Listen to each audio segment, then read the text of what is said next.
Hello everyone, কেমন আছো সবাই? আশা করছি সবার পুজো খুব ভালো কেটেছে।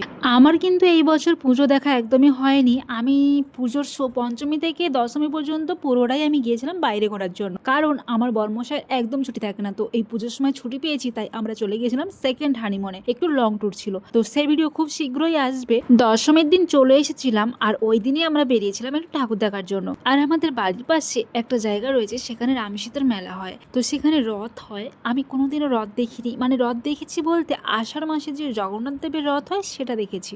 আর আমি শ্বশুর বাড়ির এখানে এসে জানলাম যে 2-3 বার রথ হয়। তো এটা সেই রকমই কিছু ছিল। এই যে দশমীর দিন থেকে শুরু হয়ে টানা এক সপ্তাহ প্রচুর জমজমাটি মেলা হবে। যেহেতু পুজোতে আমি ঘোরাঘুরি একদমই করতে পারিনি, আর এইটুকু মিস না করে আমি আমার বর্মশাইকে নিয়ে চলে গেলাম মেলাতে।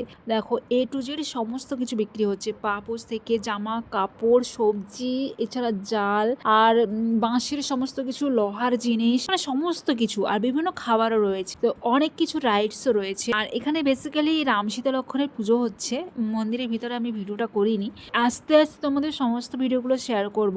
এছাড়া আমার ট্যুর যে গিয়েছিলাম তারও ভিডিওগুলো শেয়ার করব, তোমরা ভিডিওগুলো এনজয় করো। আমি তেমন কিছু কেনাকাটা করিনি, শুধুমাত্র ঘুরেই দেখে এসেছি। আর এখন তো সবে শুরু হয়েছে, অনেক দোকানে সবে মাত্র বসাচ্ছে, সাজানো গোছানো চলছে। তো আমি ভাবলাম যে পরে একদিন আসবো, এসে অনেক কিছুই কিনে নিয়ে যাব। অনেক দিন পর তোমাদের সাথে এই ভিডিওগুলো শেয়ার করছি।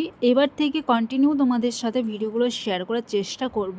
আর তোমাদের যদি ভিডিওগুলি ভালো লাগে অবশ্যই লাইক, কমেন্ট, শেয়ার এবং চ্যানেলটিকে সাবস্ক্রাইব করে দিও।